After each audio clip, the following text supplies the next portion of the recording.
Assalamualaikum warahmatullahi wabarakatuh.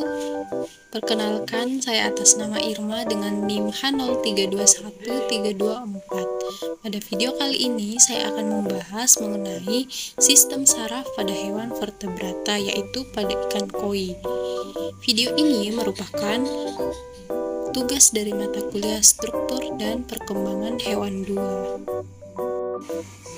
Nah, adapun sub pembahasan yang akan saya bahas, yang pertama yaitu mengenai deskripsi umum, kedua taksonomi, ketiga sistem saraf, keempat mekanisme kerja sistem saraf, dan yang terakhir yaitu fungsi sistem saraf. Nah, selanjutnya kita masuk ke sub pembahasan yang pertama yaitu mengenai deskripsi umum.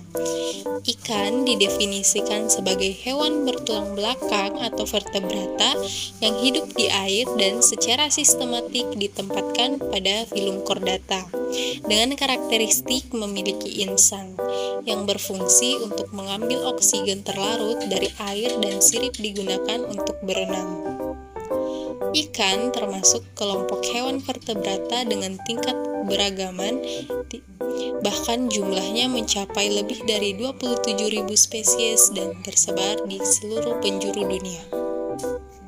Nah, sub pembahasan yang kedua yaitu mengenai taksonomi umum.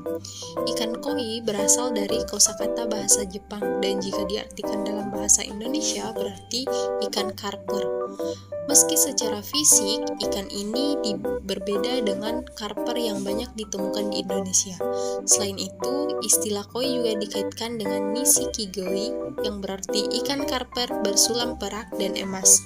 Berikut ini adalah sistem klasifikasi atau taksonomi ikan koi, yaitu yang pertama, memiliki kingdom Animalia, masuk dalam kelas Steichthyes, memiliki ordo Ostariopsi dan famili Cyprinidae, genus Cyprinus dan spesies Cyprinus carpio.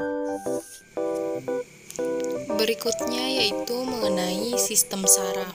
Sistem saraf adalah sebagai sistem koordinasi untuk mengantisipasi perubahan kondisi lingkungan dan perubahan status kehidupan atau reproduksi dan sebagainya. Perubahan lingkungan akan diinformasikan ke sistem saraf atau sistem saraf pusat. Saraf akan merangsang kelenjar endokrin untuk mengeluarkan hormon-hormon. Yang hormon dikirim ke organ target dan aktivitas metabolisme dibutuhkan akan merangsang jaringan-jaringan.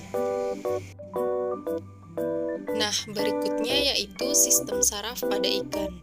Sel-sel saraf pada ikan mulai berkembang sejak permulaan masa stadia embrio dan berasal dari neuron atau sel saraf. Setiap neuron tersebut terdiri dari inti neuron dan jaringan perpanjangan sel yang terdiri atas dendrit dan akson.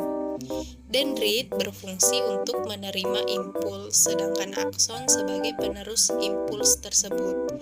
Titik pertemuan antara dendrit dan akson disebut sebagai sinaps.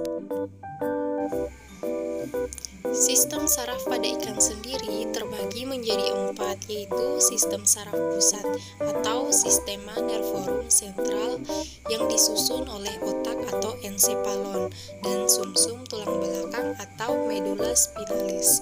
Yang kedua yaitu sistem saraf tepi atau sistema nervorum perifericum yang disusun oleh saraf otak atau nervi cerebralis dan saraf spinal atau nervus spinalis.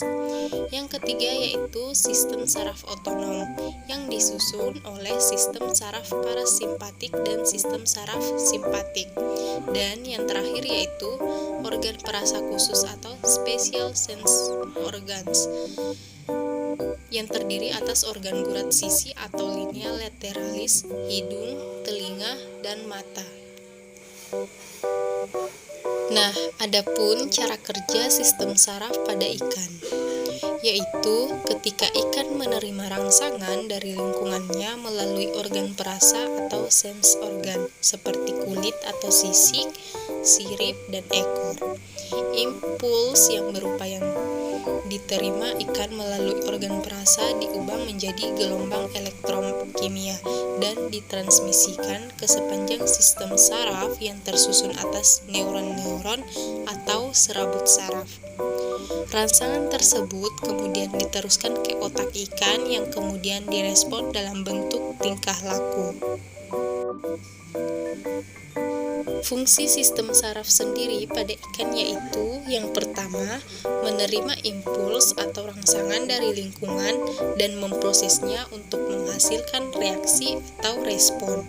Yang kedua yaitu mengatur kinerja organ dan sistem organ ikan seperti pergerakan ikan di dalam air, pencernaan, peredaran darah, dan selainnya. Yang ketiga yaitu mengatur keseimbangan serta koordinasi otot dan saraf pada ikan. Dan yang terakhir yaitu mengintegrasikan dengan sistem endokrin untuk mengontrol osmoregulasi, sistem metabolisme, pertumbuhan, reproduksi, dan sebagainya. Sekian materi dari saya dan terima kasih.